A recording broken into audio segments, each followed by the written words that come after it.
السلام علیکم ورحمۃ اللہ وبرکاتہ۔ اہلاً و سہلاً مرحبا۔ فہم القرآن کورس کلاس 128 میں آپ سب کو خوش آمدید ہے۔ اللہ سبحانہ و تعالیٰ نے علم والوں کی بہت فضیلت بیان فرمائی ہے،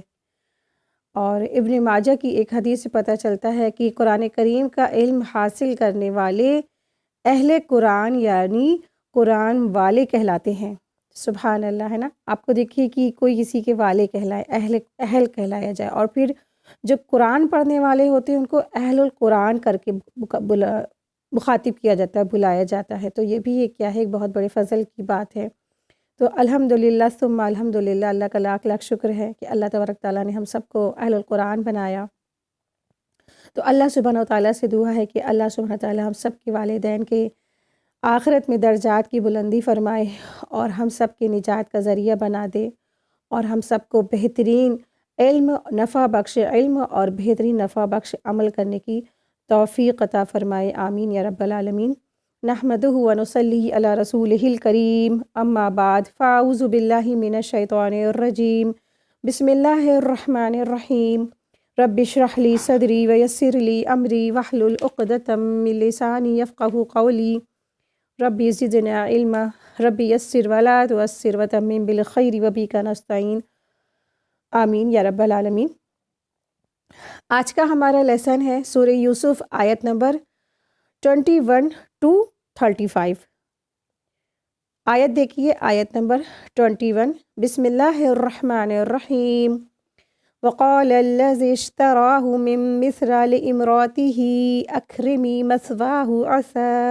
أن ينفعنا أو نتخذه ولدا وكذلك مكنا ليوسف في الأرض ولنعلمه من تأويل الأحاديث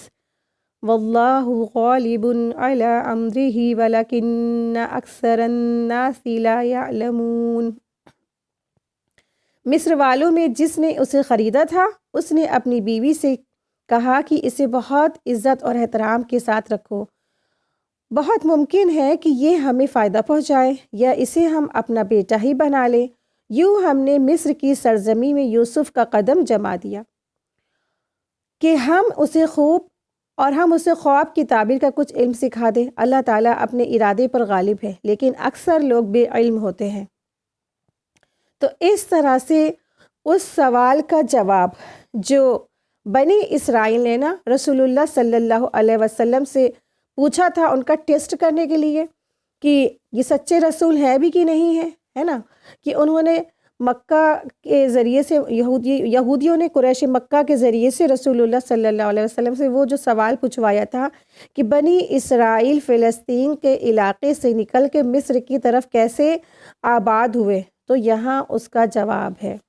ٹھیک ہے، کہ اس طرح سے اللہ سبحانہ تعالیٰ نے یوسف علیہ السلام وہاں سے نکالے گئے، بھائیوں کے ذریعے سے نکال دیے گئے، اور پھر اس طریقے سے اللہ سبحانہ تعالیٰ نے یوسف علیہ السلام کو مصر کی سرزمین پر پہنچا دیا۔ اس کے بعد ہم لوگ آگے پڑھیں گے انشاءاللہ۔ پھر دھیرے دھیرے سارے کے سارے ان کے بھائی آئے، اور پھر سارے کے سارے لوگ وہاں پہ شفٹ ہو گئے تھے، اور اللہ سبحانہ تعالیٰ نے، آپ دیکھیے، یوسف علیہ السلام کو کس طریقے سے نا مصر کی سرزمین پر پہنچا دیا۔ تو اللہ سبحانہ تعالیٰ نے ان کو ایک خاص مقام اور خاص درجہ دینا تھا، ایک خاص اسپیشل کام ان سے لینا تھا۔ تو وہ ایک چھوٹے سے جو گاؤں میں ایک چھوٹا سا ولیج تھا نا فلسطین کا، تو وہاں قینان، تو وہاں پر وہ اسی طرح سے وہ تیار نہیں ہو سکتے تھے، ایک گاؤں کے چھوٹے سے گھر میں نا ان کی ڈیولپمنٹ نہیں ہو سکتی تھی۔ تو اللہ سبحانہ تعالیٰ نے ان کو اور زیادہ علم دینے کے لیے، اور لوگوں کے بیچ میں رہنے کے لیے، اور ہنر دینے کے لیے، تجربات دینے کے لیے، اللہ سبحانہ تعالیٰ نے ان کو چھوٹے سے گاؤں سے نکال کر ایک بڑے سے شہر میں پہنچا دیا۔ اور بڑے سے شہر جو ایک بڑا سا بہت فل ڈیولپمنٹ والا شہر تھا مصر کا اس وقت کا، اور وہ چھوٹے سے گھر میں بھی نہیں گئے، وہاں کے سب سے معزز گھر جو جیسے اعلیٰ رتبہ والے جو ہوتے ہیں ان کے گھر میں وہ پہنچے، عزیز مصر کے گھر پہنچ گئے،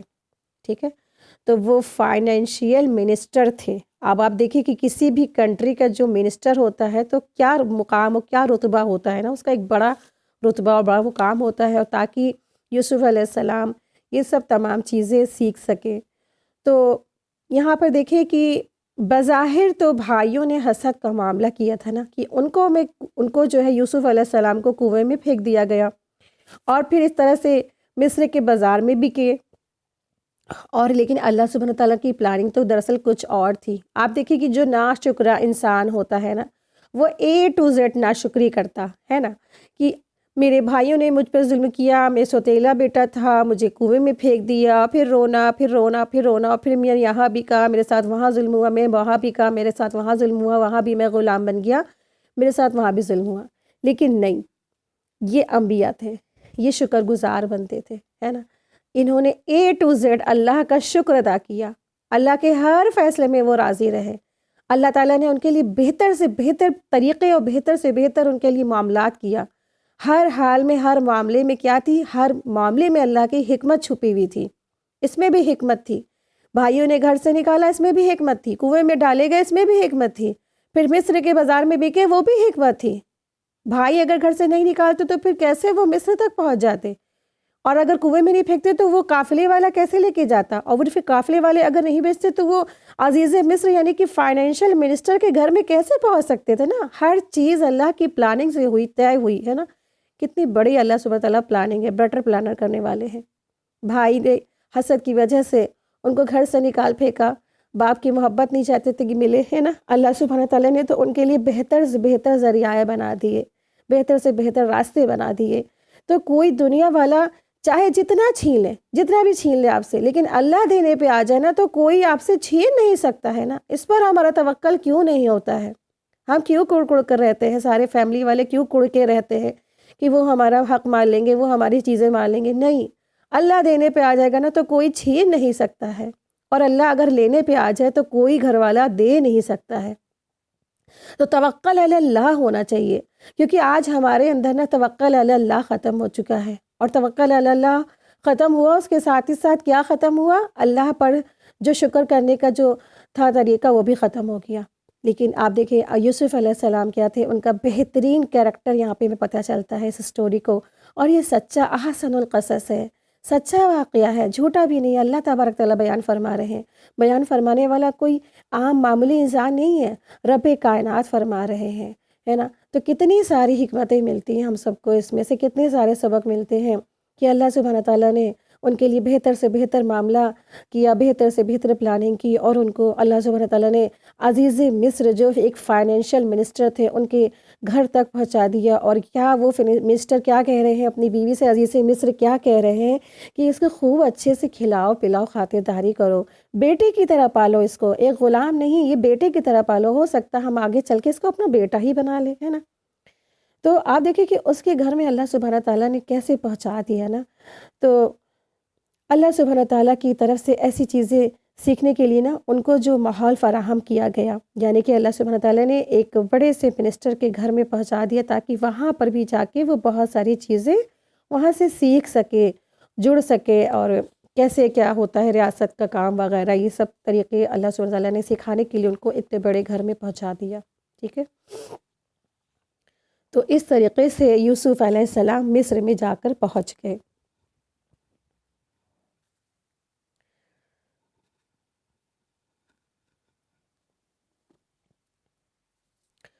اور آپ دیکھیں کہ اللہ تبارک تعالیٰ کا لطیف اور کرم ہے، اور ہر وقت اللہ تعالیٰ کا جو کرم تھا یوسف علیہ السلام کے ساتھ شامل حال رہا۔ پہلے بے رحم بھائیوں کے پنجے سے نکالا، پھر کنویں سے نکال کر ایک نئی زندگی دی، اور پھر اس لطیف خاص دیکھیے کہ مصر کے خزانچی یعنی کہ ایک جو فائنینشیل منسٹر جسے عزیز مصر کہتے ہیں نا، تو انہوں نے خرید لیا، یوسف علیہ السلام نے یوسف علیہ السلام کو عزیز مصر نے خرید لیا اور اپنے گھر لائے، اور اپنی بیوی سے کہا کہ اس کے کھانے پینے کی اور رہنے کی بہترین انتظام کرو، معمولی بھی نہیں ہے نا، بہترین انتظام کرو، تاکہ ہم ہو سکتا ہے کہ ہم سے یہ مانوس ہو جائے، ہمیں گھر والے سمجھنے لگے، اور ہم جب اس کو اپنائیت ملے گی، ہم گھر والے کی طرح ہم سے سمجھے گا، تو ہم لوگ ہو سکتا ہے اس کو اپنے بیٹے کی طرح پال لے، اور کوئی ایسا ہو سکتا ہے کہ ہمارا آگے چل کے یہ بیٹا ہی بن جائے، کیونکہ مجھے امید ہے نا یہ ہمارے کام آئے گا، ٹھیک ہے۔ تو اس طرح سے اس امید سے انہوں نے جو عزیز مصر تھے، ان کا نام عزیز مصر تھا، جنہوں نے ان کو خریدا تھا یوسف علیہ السلام کو، وہ اپنے گھر لے آئے تھے۔ آیت دیکھیں، آیت نمبر 22 ہے، اور جب یوسف پختگی کی عمر کو پہنچ گئے تو ہم نے اسے قوت فیصلہ اور علم دیا، ہم نیک کاروں کو اسی طرح بدلہ دیتے ہیں۔ یعنی اللہ سبحانہ و تعالیٰ نے یوسف علیہ السلام کو جب وہ پختگی کی عمر میں پہنچ گئے، ٹھیک ہے، تو اللہ سبحانہ و تعالیٰ نے انہیں کیا دیا؟ حکمت اور علم عطا فرمائی۔ تو یوسف علیہ السلام جب جوان ہو گئے، اور جوانی کی عمر کچھ مفسرین کہتے ہیں 23 سال ہے، کچھ مفسرین کہتے ہیں 25 سال ہے، اور کچھ مفسرین کہتے ہیں 40 سال ہے۔ تو واللہ اعلم وہ کون سی عمر تھی تو کلیئر نہیں ہے، تو وہ جوان ہو گئے، جوانی کی عمر تھی، ٹھیک ہے، تو ہمیں اس کو لینا ہے کہ وہ جوان ہو گئے، تو اللہ تبارک تعالیٰ نے انہیں حاکم مصر بنا دیا اور عقل اور فہم اور فقہ اور نبوت سے سرفراز فرمایا۔ آیت کے آخری حصے میں جو بیان ہے نا کہ وَكَذَلِكَ نَجْزِي الْمُحْسِنِينَ میں اگرچہ ہر بھلائی کرنے والے کے لیے ہے، اور اللہ کا وعدہ ہے کہ انہیں اچھا بدلہ مل جائے گا، یعنی کہ اس سے مراد کیا ہے؟ وَكَذَلِكَ نَجْزِي الْمُحْسِنِينَ، یعنی یوسف علیہ السلام کو تو اللہ سبحانہ تعالیٰ نے عطا فرمایا، اور اللہ تعالیٰ فرما رہے کہ ہم اسی طرح احسان کرنے والوں کو عطا فرماتے ہیں۔ تو اس آیت میں ہر وہ شخص شامل ہے جو بھی یوسف علیہ السلام کی طرح اپنی زندگی میں صبر کرے، توکل علی اللہ کرے، تو جیسا یوسف علیہ السلام کو اللہ سبحانہ تعالیٰ نے نیک بدلہ دیا نا، تو اللہ تعالیٰ ہر اس شخص کو ایسے ہی نیک صلہ اور نیک بدلہ دیں گے۔ آیت نمبر دیکھیں، آیت نمبر 23۔ اس عورت نے جس کے گھر میں یوسف تھے، یوسف کو بہلانا پھسلانا شروع کیا، وہ اپنے نفس کی نگرانی چھوڑ دے، اور دروازہ بند کر کے کہنے لگی، لو آ جاؤ۔ یوسف نے کہا، اللہ کی پناہ، معاذ اللہ کہا یوسف علیہ السلام نے، وہ میرا رب ہے، مجھے اس نے بہت اچھی طرح سے رکھا ہے، بے انصافی کرنے والوں کا بھلا نہیں ہوتا ہے۔ تو اس سے یہاں پر اب یہ دوسرا سین آ گیا۔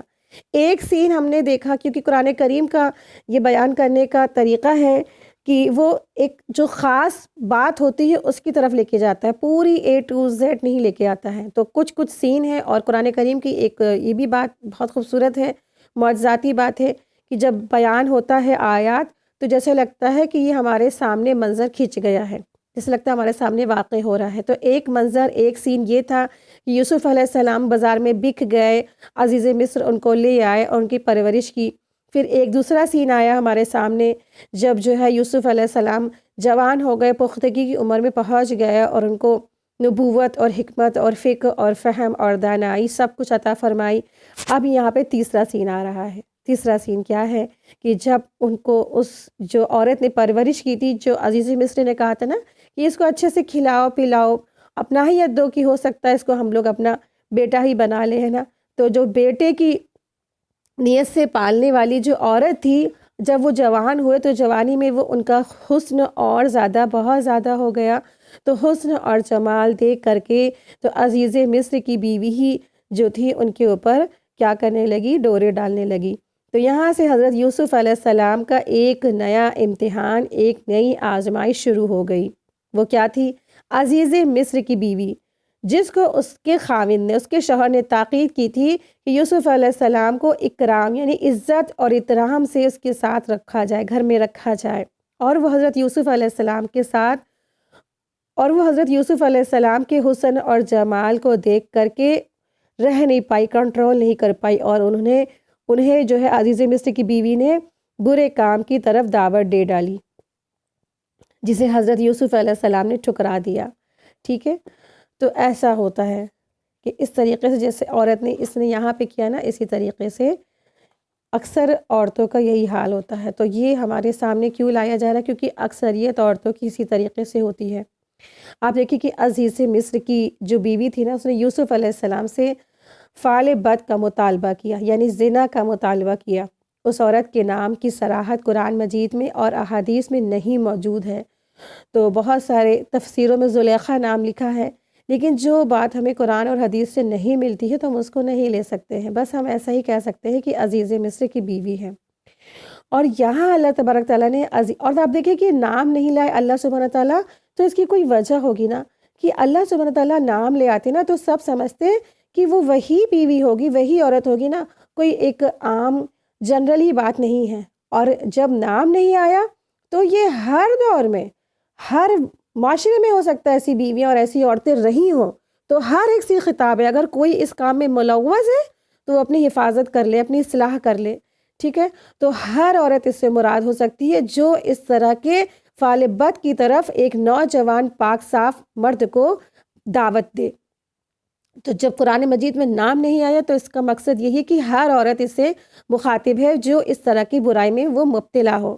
اور یہاں اللہ تبارک تعالیٰ نے عزیز مصر کی بیوی کے کہنے کے بجائے یہ فرمایا کہ یوسف کو گناہ پر اس عورت نے اکسایا جس کے گھر میں وہ رہتے تھے، تاکہ اندازہ لگایا جا سکے کہ یوسف علیہ السلام کے لیے وہ کتنی مشکل گھڑی تھی، اور وہ عفت و پاک دامنی کے کس بلندی کو چھوڑ رہے تھے نا، کہ اس کے گھر میں رہنے کی وجہ سے عزیز مصر کی بیوی کا بار بار سامنا ہوتا رہا ہوگا، اور وہ اپنے جو ہے نا حسن جمال کا مظاہرہ بھی کرتی رہی ہوگی، جیسے عورتوں کی عادت ہوتی نہیں ہے نا کہ وہ رجھاتی ہیں اپنے بات سے، اپنے الفاظ سے، کبھی دیکھا ہوگا اپنے چال سے، ڈھال سے، حرکتوں سے مردوں کو رجھاتی ہیں، کبھی گلا ڈیپ کر کے دکھا دیتی ہیں، کبھی کچھ دکھا دیتی ہیں، کبھی کچھ اٹھا دیتی ہیں نا۔ اس طریقے سے نہ جانے کتنا زیادہ اس عورت نے یوسف علیہ السلام کو رجھانے کی کوشش کی ہوگی، اور تاکہ انہیں اپنی ذات میں دلچسپی وہ لینے لگے اور وہ اس پر وہ اکسائے، یعنی کہ وہ ڈورے ڈالنے کے لیے اس نے یوسف علیہ السلام پر نہ جانے کیا کیا کوششیں کی ہوگی۔ لیکن یوسف علیہ السلام ان تمام ہتھ کنڈوں کا ان کے اوپر رائی کے دانے کے برابر بھی کوئی اثر نہیں ہوا۔ کہا جاتا ہے کہ اس نے نا ایسا کرنے سے پہلے شدت خوف اور حد درجہ احتیاط کی وجہ سے جو روم کے 7 دروازے تھے نا، 7 دروازے بند کر لیے، اس گھر کے 7 دروازے بند کر، تاکہ کوئی نہ دیکھ سکے، تاکہ وہاں کوئی کسی کی ایک ذرہ برابر بھی گمان نہ ہو کوئی پہنچ سکے۔ یوسف علیہ السلام کی پاک دامنی کی یہ ایک عظیم دلیل ہے کہ عزیز مصر کی بیوی نے انسانوں سے خوف کھا کے ایک بھی عذر باقی نہیں رکھا تھا، لیکن اس کے باوجود ان کے دل میں گناہ کا خیال تک نہیں گزرا، یعنی یوسف علیہ السلام کے دل میں اس گناہ کا خیال تک بھی نہیں گزرا جس کام کی طرف وہ بلا رہی تھی۔ یوسف علیہ السلام نے اس کے جواب میں کہا کہ میں تمہاری اس دعوت اور گناہ سے بچنے کے لیے اللہ کی پناہ مانگتا ہوں، میں اللہ کی پناہ مانگتا ہوں، اس لیے نا یہ تو زنا بھی ہے، جرم عظیم بھی ہے، اور امانت میں خیانت بھی ہے، اور محسن کشی بھی ہے، اور اس عورت کو اس گناہ عظیم کے باز رکھنے کے لیے بیان کرتے ہوئے کہا کہ تمہیں معلوم ہے کہ مجھے کس خیانت کی برائی پر تم مجھے ابھار رہی ہو، اور وہ تو میرا آقا ہے، وہ میرا تو مالک ہے، عزیز مصر ہے، جس نے مجھے ہر طرح سے میرا خیال رکھا ہے، اور تو اب میرے لیے نا یہ کس طرح مناسب ہے کہ میں اس کی عزت سے کھیل لوں، یعنی اس کی بیوی کے ساتھ ایسا کروں۔ ایک دوسری تفسیر میں یہ بھی بیان ہوا ہے کہ انہو کی جو ضمیر ہے اللہ کے لیے ہے، یعنی میرے رب نے تو مجھے بہت بڑا مجھ پر احسان کیا ہے، مجھے نئی زندگی دی اور مجھے عزیز مصر کے گھر پہنچا دیے، میری بہترین پرورش کی اور میری تمام پریشانیوں کو دور کر دیا۔ اگر میں نے ایسا کیا تو میں ظالموں میں سے ہوں گا، اور ظالم کبھی بھی کامیاب نہیں ہوتے ہیں۔ آپ دیکھیں کہ ایک نوجوان شخص ہے نا، اور اپنے آپ پر کتنا انہوں نے کنٹرول کیا ہے نا، ایک سامنے ایک ایسی مطلب کہ ہائی لیول کی، ہائی رتبے والی عورت ہے، اور نہ جانے اس کتنی خوبصورت بھی ہوگی، وہ معمولی عورت نہیں تھی،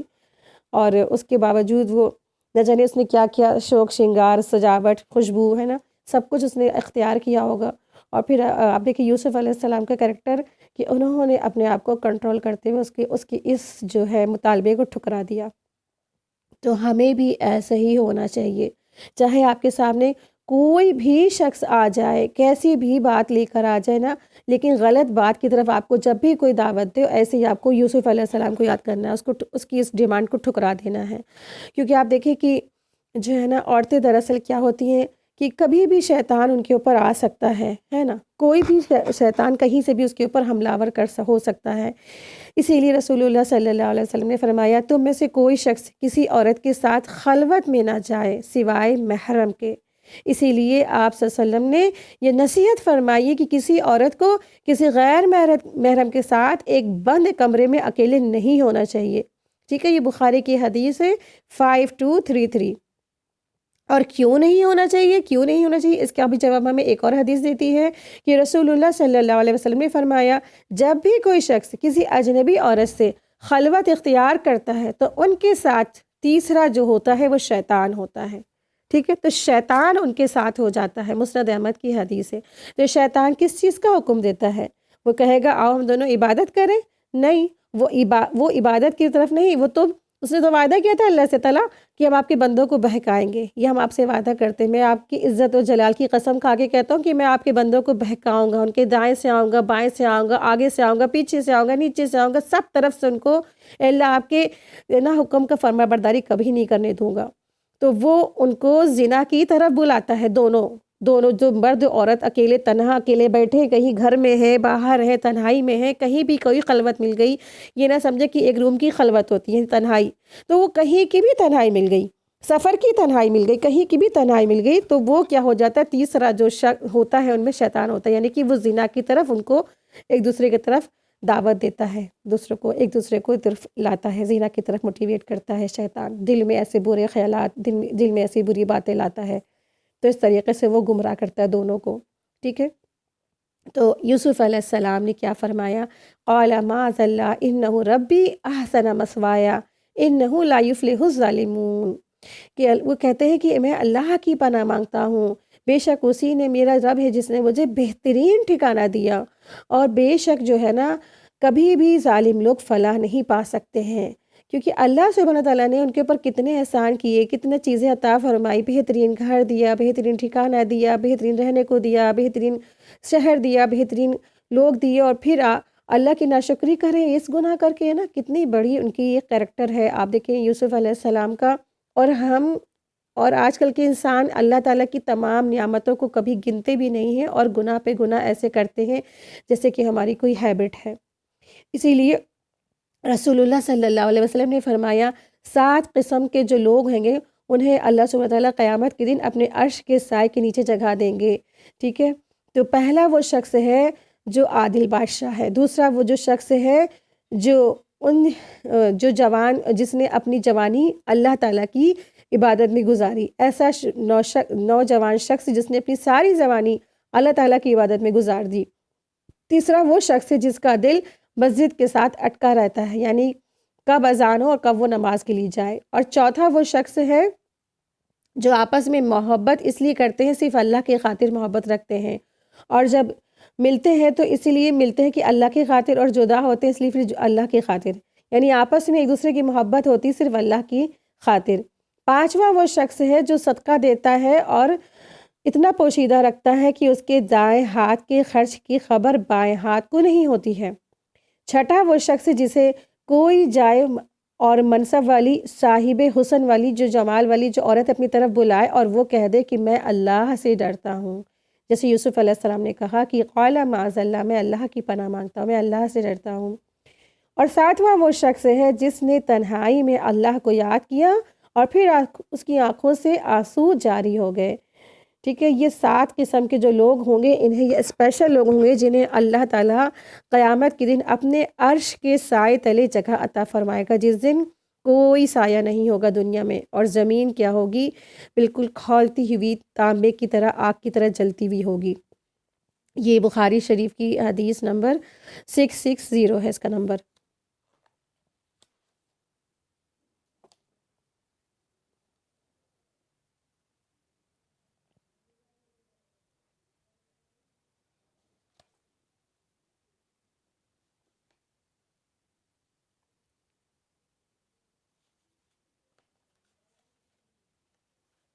آیت نمبر دیکھیے،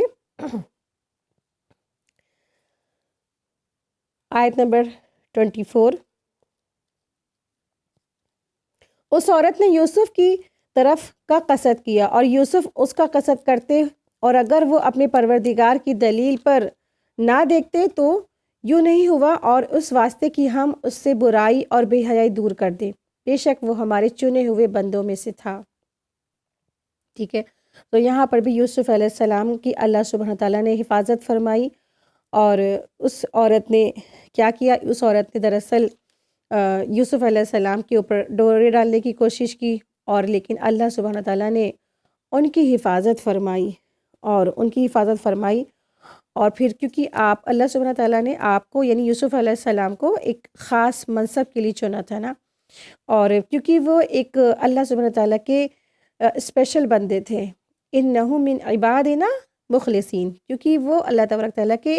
ایسے بندے تھے جو خاص تھے۔ تو اللہ تعالیٰ اپنے خاص بندوں کی ہر برائی سے، ہر نجاست سے حفاظت فرماتے ہیں، ٹھیک ہے۔ اور اللہ تبارک تعالیٰ کی یہاں پہ جو رب کی برہان ہے، اگر وہ نہ دیکھتے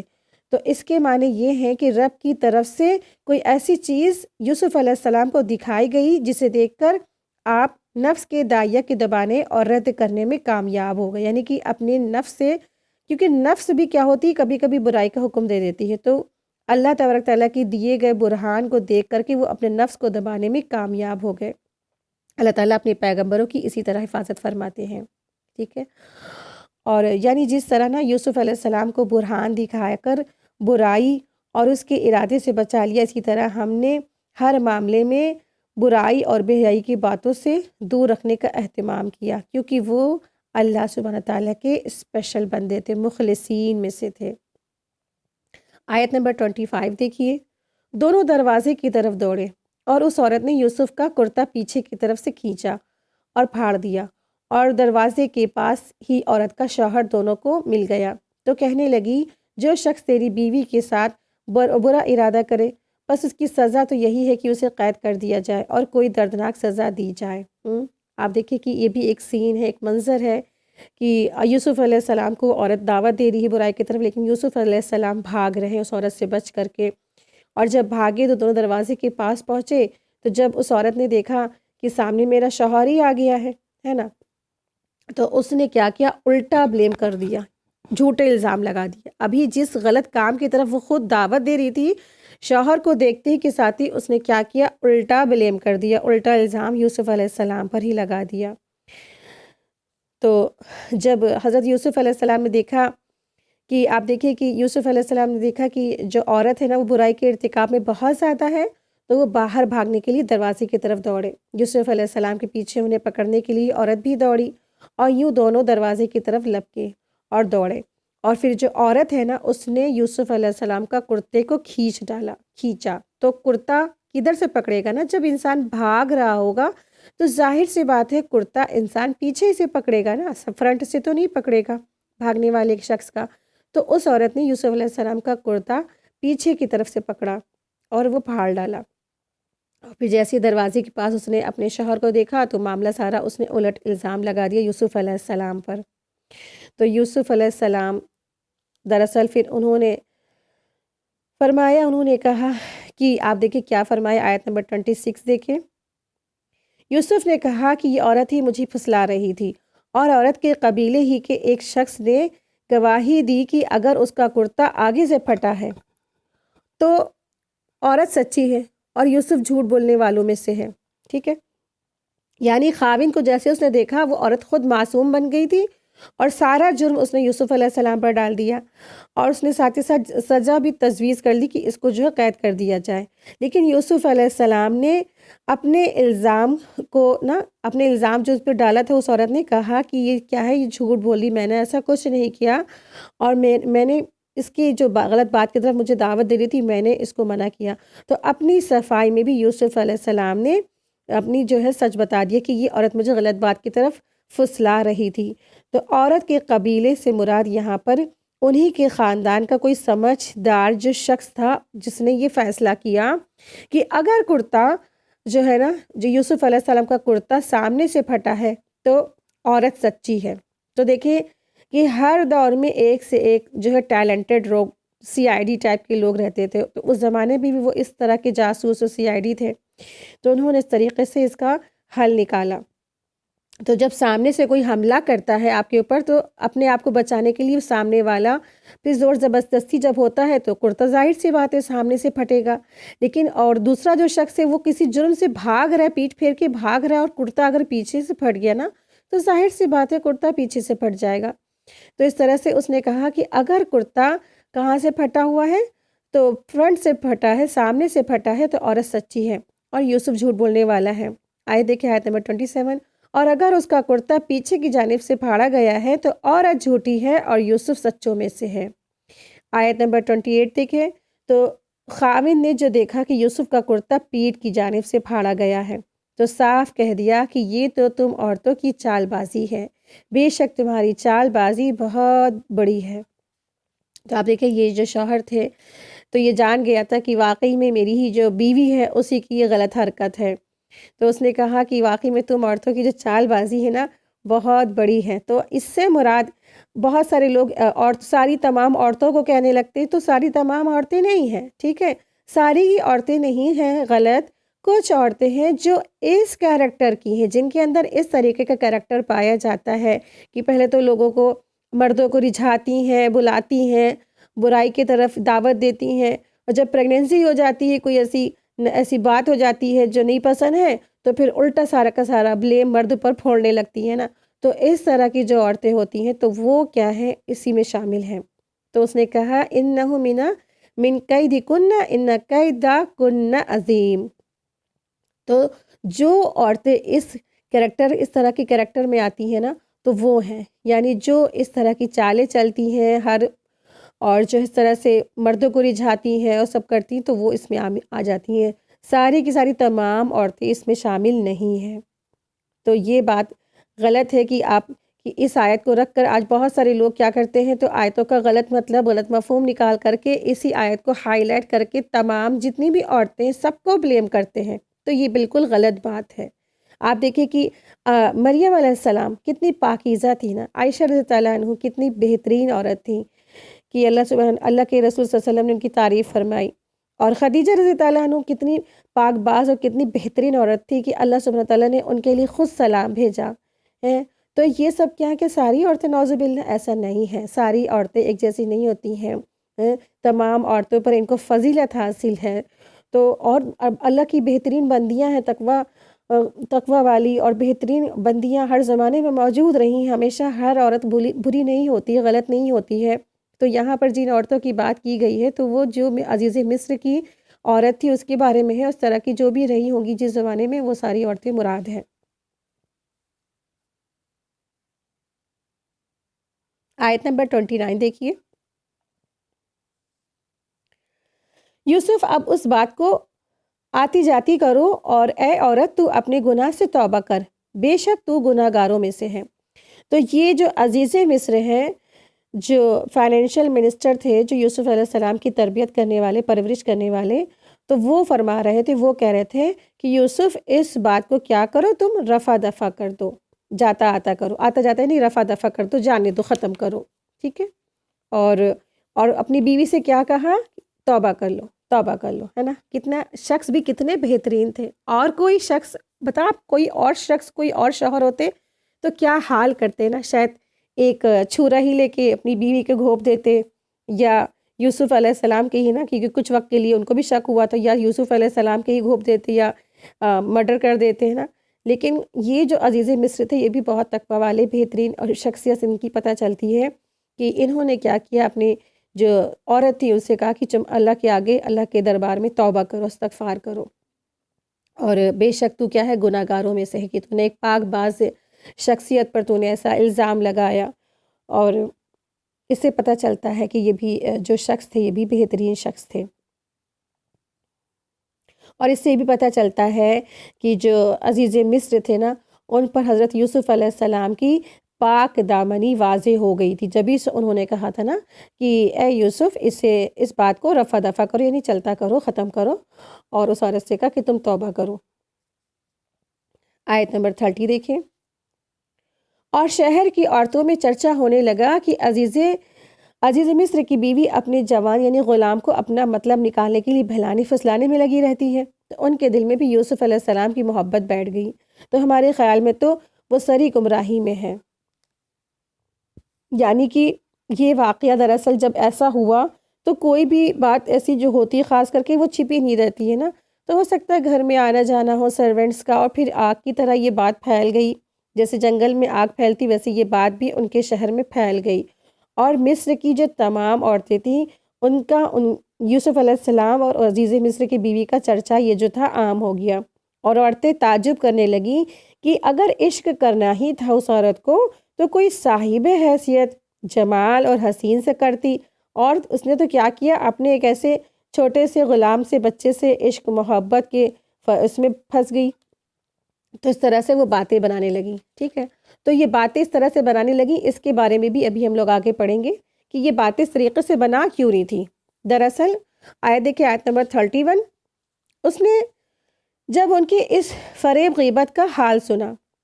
تو انہیں بلوا بھیجا اور ان کے لیے ایک مجلس مرتب یعنی کہ مجلس کا انتظام کیا، اور ان میں سے ہر ایک کو چھری دے دی اور کہا کہ اے یوسف ان کے سامنے چلے آؤ. ان عورتوں نے جب اسے دیکھا تو بہت بڑا جانا اور اپنے ہاتھ کاٹ لیے، اور زبان سے نکل گیا حاشا للہ، یہ انسان تو ہرگز نہیں، یہ تو یقیناً کوئی بہت ہی بزرگ فرشتہ ہے. یعنی وہ اس طریقے سے جو بلیم کر رہی تھی کہ اس کو یہ جو عزیز مصر کی بیوی کو عشق مشق محبت جو کر رہی تھی تو کسی صاحبی حیثیت حسین اور جمال والے انسان سے کرتی، اپنے ہی گھر کے غلام سے ایسے کیوں کر بیٹھی اس طرح سے. یہ باتیں اس لیے بنا رہی تھی، وہ بھی یہی چاہتی تھی کہ ان کو بھی یوسف علیہ السلام دکھائے جائے، کیونکہ انہوں نے بھی یوسف علیہ السلام کو نہیں دیکھا تھا. یوسف علیہ السلام ان کو دکھا دے عزیز مصر کی بیوی، تو اسی لیے پھر عزیز مصر کی جو بیوی تھی اس نے ایک پارٹی کو ارینج کیا، ایک محفل کو ارینج کیا، جس میں اس نے ساری عورتوں کو بلایا. ساری عورتیں آ گئیں اور وہاں پر ان کی پارٹی شروع ہو گئی. اب ٹھیک ہے، پارٹی شروع ہوئی اور پھر پارٹی میں یہ جو کیا ہوا تو یہاں پہ پتہ چلتا ہے کہ کس طرح سے ان کے ساتھ یہ معاملہ ہوا. ٹھیک ہے، آپ دیکھیں کہ عزیز مصر نے تو پہلے معاملے کو رفع دفع کر دیا تھا اور حضرت یوسف علیہ السلام سے کہہ دیا تھا کہ اس قصے کو یہیں تک رہنے دینا، آگے مت بڑھانا. لیکن آپ دیکھیں یہ خبر تھی نا، کسی طرح شہر کی عورتوں کو پہنچ گئی اور آپس میں چرچا کرنے لگی. دیکھو عزیز مصر کی بیوی کو ایسا ہوا ہے، بڑے گھر کی عورت ہے اور لیکن اپنے غلام سے محبت لگا بیٹھی کرنے بیٹھی نا، اور ایسی بالکل نیچے چلی گئی، اس طریقے سے باتیں بنانے لگیں. اور غلام انہوں نے اس لیے کہا تھا نا کیونکہ یوسف علیہ السلام کو اس کے شوہر نے ہی پالا تھا، خرید کر لائے تھے، پالا تھا، اس لیے اس کے غلام کہا آیت میں. تو عزیز مصر کی بیوی کو عورتوں کی باتیں پہنچ گئیں تو انہوں نے کیا کیا، جو باتیں وہ کہہ رہی تھی وہ اس نے سن لی، ان کی باتوں کو مکر کہا، کیونکہ وہ ظاہر میں تو اسے بیوقوف بنا رہی تھی، یعنی عزیز مصر کو بیوقوف بنا رہی تھی، اور اندر سے ان کا یہی جذبہ تھا کہ ہم بھی اس پر لان تان کریں گے تو اپنی صفائی پیش کرنے کے لیے ہمیں بھی اس غلام کو دکھا دے گی، یعنی یوسف علیہ السلام کو دکھا دے گی، اسی لیے انہوں نے اس طریقے سے باتیں بنائیں. بہرحال جب عزیز مصر کی بیوی کو عورتوں کی باتوں کا علم ہوا تو اس نے ان عورتوں کو بلوا بھیجا کہ ٹھیک ہے تم سب میرے گھر آؤ، کچھ کھا پی لیں گے، کچھ پارٹی کریں گے. ان عورتوں کے بیٹھنے کے لیے اس نے ایک اچھے سے قسم کے بستر بچھا دیے اور گاؤ تکیہ وغیرہ جو لگایا جاتا تھا نا اس زمانے میں، یہی رواج تھا، تو لگا دی تاکہ وہ آئیں تکیہ لگا کر بیٹھ جائیں. جب وہ آئیں تو انہیں بٹھا دیا اور ان کے ہاتھوں میں ایک ایک چھری دے دی. چھری دینے کا مطلب یہ تھا کہ اس کے بارے میں بعض لوگوں نے کہا ہے کہ چھریوں کے ساتھ کھانے کے لیے جو میٹ تھا، جو پیسز تھے گوشت کے، وہ دیے جاتے تھے، کیونکہ اس زمانے میں لوگ جو گوشت وغیرہ کو دانت سے توڑ کر نہیں کھاتے تھے بلکہ چھری سے کاٹ کر کے کھاتے تھے. یا پھر کچھ مفسرین کہتے ہیں کہ فروٹس وغیرہ رکھے تھے اور سب کے ساتھ ایک ایک چھری بھی رکھ دی تھی تاکہ وہ چھری سے کٹ کر کے فروٹس کھا سکیں. تو مجاہد اور قتادہ کا نقل کیا ہے اس میں کہ ان کا قول ہے کہ عین اس وقت میں نا جب ان عورتوں کے ہاتھ میں چھریاں تھیں اور جو کچھ ان کے سامنے تھا اسے کاٹنا ہی چاہتی تھی کہ عزیز مصر کی بیوی نے حضرت یوسف علیہ السلام کو آواز دی کہ آؤ اندر سے نکلو اور ان عورتوں کے سامنے آ جاؤ، یعنی کہ اندر آؤ اور ان عورتوں کے سامنے آ جاؤ. اس طریقے سے عزیز مصر کی بیوی نے ان کو یوسف علیہ السلام کو اس روم میں بلا لیا جہاں پہ پارٹی چل رہی تھی. جب حضرت یوسف علیہ السلام سامنے آئے تو ان کے حسن اور جمال کو دیکھ کر وہ تمام عورتیں دنگ رہ گئیں اور اس طرح وہ حیران ہوئیں کہ انہیں یہ بھی دھیان نہیں رہا کہ ہم کاٹ کیا رہے ہیں، ہم فروٹس کاٹ رہے ہیں یا اپنے ہاتھ کاٹ رہے ہیں. تو وہ اپنے فروٹس کاٹنے کی وجہ انہوں نے اپنے ہاتھوں کو کاٹ لیا اور کہنے لگی حاشا للہ، یہ شخص انسان نہیں ہے بلکہ یہ تو بڑے درجے کا فرشتہ ہے. یہ ان عورتوں نے اس لیے کہا تھا نا کہ فرشتے کا بے مثال اور حسن و جمال کی وجہ سے فرشتے مشہور ہوتے ہیں، حالانکہ کوئی کسی نے بھی فرشتوں کو دیکھا نہیں ہوتا نا، کہ کہتے ہیں نا کتنے خوبصورت ہے جیسے فرشتے. تو یوسف علیہ السلام کو اللہ تبارک تعالیٰ نے بہت زیادہ حسن عطا فرمایا تھا،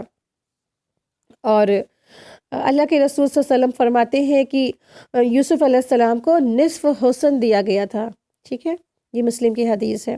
اور جب عورتیں حضرت یوسف علیہ السلام کو دیکھ کر ایسی حیران ہوئیں کہ اپنے ہاتھ کاٹ ڈالے تو عزیز مصر بیوی جو عزیز مصر کی بیوی تھی نا، ان عورتوں سے خطاب کرتے ہوئے بول اٹھی کہ تم نے دیکھا یہ غلام کیسا ہے، تم مجھے اس کے بارے میں ملامت کر رہی تھی نا، اب اپنا حال دیکھو، تم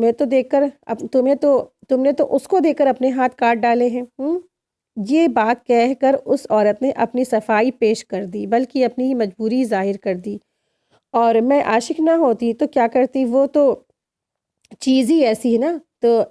جس سے پر اٹریکٹ ہوئے بغیر رہا ہی نہ جا سکے۔ اس طرح سے وہ اپنی صفائی پیش کر رہی تھی۔ کون؟ عزیز مصر کی بیوی۔ عزیز مصر کی بیوی نے کہا، واقعی میں نے اپنا مطلب نکالنے کے لیے اسے پھسلایا تھا، لیکن یہ بچ گیا۔ اس طرح سے اس نے اس بات کا بھی اقرار کر لیا کہ جس کا اپنے شوہر کے سامنے اس نے انکار کیا تھا، یعنی ایک وقت وہ تھا کہ اس نے الٹا بلیم یوسف علیہ السلام پہ لگا دیا تھا، اور اپنے آپ کو بچانے کے لیے اب وہ کیا ہے، اسی بات کا اقرار کر رہی ہے کہ ہاں میں نے ہی اس کو پھسلایا تھا، اور اگر جو ہے نا اس نے میری بات نہیں مانی تو میں اس کے ساتھ برا کروں گی، اس طرح سے۔ اور حضرت یوسف علیہ السلام کا بری ہونا بھی یہاں پہ پتہ چلتا ہے، ظاہر ہو گیا تھا کہ، اور ساتھ ہی ساتھ یوں بھی کہہ دیا کہ ابھی یہ میرے بندے سے تو بچ نکلا ہے، پھندے سے نکلا نہیں ہے، ٹھیک ہے، اور میری مانگ اگر اس نے نہیں جاری میری مانگ اس نے نہیں پوری کی، یعنی کہ اس نے میری بات اگر نہیں مانی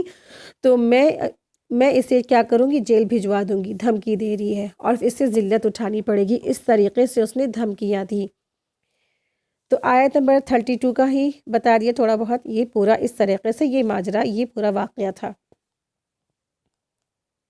آیت دیکھیے، آیت نمبر 32۔ اس وقت عزیز مصر کی بیوی نے کہا، یہی ہے جن کے بارے میں تم مجھے طعنہ دے رہی تھی، میں نے تو ہر چند اس سے اپنا مطلب حاصل کرنا چاہا، لیکن یہ بال بال بچتا رہا۔ اس طرح سے اس نے اپنے ہی زبان سے یوسف علیہ السلام کی بے گناہی ثابت کر دی، ٹھیک ہے، اور جو کچھ اس سے کہہ رہی ہوں، اگر یہ نہیں کرے گا تو یقیناً یہ قید کر دیا جائے گا، اور بے شک یہ بہت ہی بے عزت ہوگا۔ آیت نمبر 33 دیکھیں۔ یوسف علیہ السلام نے دعا کی، اے میرے پروردگار، جس بات کی طرف یہ عورتیں مجھے بلا رہی ہیں، اس سے تو مجھے جیل جانا بہت پسند ہے، اگر تو نے ان کا فن فریب مجھ سے دور نہ کیا تو میں تو ان کی طرف مائل ہو جاؤں گا، اور بالکل نادانوں میں سے اور جاہلوں میں سے ہو جاؤں گا، ٹھیک ہے۔ آپ دیکھیں کہ یوسف علیہ السلام، ان کی اس دعا سے یہ پتہ چلتا ہے کہ عزیز مصر کی بیوی کے ساتھ ساتھ جو جتنی بھی عورتیں آئی تھیں، ان سب نے یوسف علیہ السلام کو دیکھا تھا، وہ سب بھی یوسف علیہ السلام کی طرف کیا ہو گئیں، بری بات کی طرف وہ بھی دعوت دینے لگیں۔ اب یوسف علیہ السلام پریشان ہو گئے۔ یوسف علیہ السلام نے اللہ سے دعا مانگی ہے نا، وہ عورتیں کیا تھی، سب کے سب فتنہ بن گئی تھی یوسف علیہ السلام کے لیے۔ اور آپ دیکھیں کہ یوسف علیہ السلام نے یہ دعا اپنے دل میں کی، اس لیے ایک مومن کے لیے نا دعا بھی کیا ہے، ایک ہتھیار بن جاتا ہے۔ تو آپ دیکھیں کہ یوسف علیہ السلام نے اللہ سے دعا کی، کیا دعا کی؟ اللہ تعالیٰ مجھے ان کے شر سے بچا لے پروردگار۔ تو آپ دیکھیں کہ یوسف علیہ السلام کا یہاں پہ بہترین کریکٹر ملتا ہے ہمیں، کہ کتنا زبردست کردار ہے نا یوسف علیہ السلام کا، کہ برائی سے بچنے کے لیے اللہ سے دعا بھی کر رہے ہیں۔ اسی طرح سے امام بخاری کے بارے میں بھی آتا ہے کہ ایک دفعہ ایک شخص کے ساتھ سفر پر جا رہے تھے، تو باتوں باتوں میں انہوں نے تذکرہ کر دیا کہ ان کے پاس 1000 دینار ہے، یعنی اس شخص سے سامان سفر کے طور پر۔ بہرحال جب کشتی میں بیٹھے تو کشتی کچھ دور چلی تو جوان کے ساتھ سوار ہوا تھا، جو شخص ان کے ساتھ سوار ہوا تھا، جس کو پتہ تھا کہ امام بخاری کے پاس 1000 دینار ہے، تو اس نے شور مچا دیا، کس بات پر؟ کہ میرے 1000 دینار چوری ہو گئے ہیں، اس بات پر۔ اب تلاشی شروع ہوئی۔ اب امام بخاری کو فکر ہوئی کہ اگر یہ دینار میرے ہیں اور میرے پاس سے نکلتے ہیں، جس کو یہ جھوٹا آدمی اپنی ملکیت قرار دے رہا ہے، تو یہ تو میری چوری کا الزام آ جائے گا، خیانت کا الزام آ جائے گا۔ تو انہوں نے وہ دینار پانی میں بہا دیے خاموشی سے۔ جب امام بخاری کے تمام مال متاع کی پوری تلاشی لی گئی تو ان کے پاس سے کچھ بھی نہیں نکلا۔ جب سفر ختم ہوا تو اس شخص نے امام بخاری سے پوچھا کہ وہ پیسوں کا کیا ہوا جو تم نے بتایا تھا کہ تمہارے پاس تھے؟ تو انہوں نے جواب دیا کہ وہ میں نے پانی میں بہا دیے تھے، اس ڈر سے کہ کہیں مجھ سے لوگ حدیث رسول اس وجہ سے نہ سن لیں کہ یہ جھوٹا شخص ہے۔ یعنی انہوں نے یہ اپنے 1000 دینار اس لیے پھینک دیے، اس لیے بہا دیے کہ کہیں ان پر یہ الزام لگ جاتا نا، اور کہ یہ جو شخص کیا جھوٹا ہے، امام بخاری کے کریکٹر پر انگلی اٹھ جاتی ہے، تو پھر کوئی بھی امام بخاری کی حدیثوں پر کوئی بھی انسان بلیو نہیں کرتا، ٹھیک ہے۔ اپنی کریکٹر کی حفاظت کے لیے، اپنے آپ کو بچانے کے لیے انہوں نے وہ 1000 دینار پانی میں بہا دیے، یعنی عزت کو بچانے کے لیے، ٹھیک ہے۔ اور یہاں پر بھی یوسف علیہ السلام کہتے ہیں کہ اس برائی سے نکلنے کے لیے، اس برائی سے بچنے کے لیے، کیونکہ وہ ایک عورت نہیں، سارے کے سارے شہر کی عورتیں پیچھے پڑ گئی تھیں، تو کس سے وہ نپٹیں گے نا۔ تو یا رب مجھے تو ہی کہیں سے بچا لے، مجھے ان سب سے حفاظت فرما لے، اور اگر تو نے ان کی چالوں سے مجھے بچایا نہیں تو ان کے دامن میں پھنس جاؤں گا اور میں جاہلوں میں شامل ہو جاؤں گا۔ اس طریقے سے یوسف علیہ السلام نے عاجزی کے ساتھ اللہ سے دعا کی، اللہ سے مانگا انہوں نے، ہے نا۔ آیت دیکھیے، آیت نمبر 34 ہے۔ تو اس کے رب نے اس کی دعا قبول کر لی اور ان عورتوں کے داؤں پیٹ سے اس کو پھیر دیا، یقیناً وہ سننے والا اور جاننے والا ہے۔ آیت نمبر 35 دیکھیے، پھر ان تمام نشانیوں کو دیکھ لینے کے بعد بھی انہیں یہی مصلحت معلوم ہوئی کہ یوسف کو کچھ مدت کے لیے قید خانہ میں رکھا جائے۔ تو یہاں پر یہ پتہ چلتا ہے کہ اللہ تبارک تعالیٰ نے نا ان کی دعا کو قبول کر لیا اور انہیں گناہ میں پڑ جانے سے بچا لیا۔ اس آیت کریمہ سے یہ بھی سمجھ میں آتا ہے کہ اللہ تعالیٰ کی حفاظت اور اس کے لطف اور کرم کے بغیر کوئی شخص گناہ سے نہیں بچ سکتا ہے۔ اللہ تعالیٰ نے یوسف علیہ السلام کو عظیم الشان عظمت سے نوازا اور آپ کی حفاظت بھی فرمائی۔ آپ نے بے حیائی کے اس کام کو نہایت سختی کے ساتھ رد کر دیا اور اس کے بجائے جیل میں جانے کو ترجیح دی۔ شباب، جمال اور کمال کے باوجود محض اللہ کے خوف اور اس سے ثواب کی امید کے باعث برائی کی اس دعوت کو رد کر کے قید خانے کو جانا پسند فرما لیا، جبکہ دعوت بھی ایک ایسی عورت کی طرف سے تھی جو آپ کی مالکہ تھی، عزیز مصر کی بیوی تھی، خوبصورت تھی، مالدار تھی، دولت مند تھی اور حکمرانوں میں سے تھی۔ لیکن ان سب کے باوجود یوسف علیہ السلام نے ان سب کو ریجیکٹ کر دیا۔ اور آپ دیکھیں کہ عزیز مصر نے یوسف علیہ السلام کی بے گناہی کے تمام جو گواہ تھے اور دلائل تھے، ان سب کو جاننے کے باوجود بھی جو مشورہ کرنے والے اور وہ لوگ اور اس کی بیوی سے مشورہ کرنے کے بعد مصلحت اسی میں سمجھی کہ انہیں یعنی یوسف علیہ السلام کو ایک مدت کے لیے جیل میں ڈال دیا جائے۔ چنانچہ ایسا ہی ہوا اور یوسف علیہ السلام کو جیل میں بند کر دیا گیا۔ یعنی آپ دیکھیں کہ بے گناہ تھے، ان کا گناہ کوئی نہیں تھا، بے قصور تھے، اور اللہ سبحانہ تعالیٰ سے بس انہوں نے دعا کی اللہ تعالیٰ مجھے ان سب کے شر سے بچا لے۔ اب دیکھیں کہ عزیز مصر کی بیوی کو تو جیل میں نہیں ڈالا جا سکتا تھا نا، اور ساری عورتوں کو جیل میں نہیں ڈالا جا سکتا تھا، اور انہوں نے اللہ سے دعا بھی کی اللہ تعالیٰ مجھے ان سب کے شر سے بچا لے۔ تو اللہ تبارک تعالیٰ نے ان کی دعا قبول فرمائی، اور پھر اس طریقے سے عزیز مصر نے ان کی حفاظت کی وجہ سے ان کو جیل میں ڈال دیا۔ بے گناہ ہوتے ہوئے، بے قصور ہوتے ہوئے وہ کہاں چلے گئے؟ جیل میں چلے گئے۔ تو اکثر ایسا ہوتا ہے کہ بہت سارے اللہ والے ہوتے ہیں، بے خطا ہوتے ہیں، بے قصور ہوتے ہیں، لیکن انہیں جیلوں میں قید کر لیا جاتا ہے۔ تو کبھی کبھی ہوتا ہے، اس میں بھی اللہ تبارک تعالیٰ کی اس میں بھی حکمت تھی، اس میں بھی اللہ تبارک تعالیٰ کی بہترین مشیت اور بہترین پلاننگ اور بہترین تدبیر تھی، جس کے بارے میں انشاءاللہ ہم لوگ نیکسٹ لیسن میں سیکھیں گے۔ اسی کے ساتھ ہی آج کی ہماری کلاس مکمل ہوئی۔ وآخر دعوانا ان الحمدللہ رب العالمین، سبحانک اللہم و بحمدک، اشہد ان لا الہ الا انت، استغفرک و اتوب الیک۔ السلام علیکم ورحمۃ اللہ وبرکاتہ۔ جزاکم اللہ خیرا کثیرا۔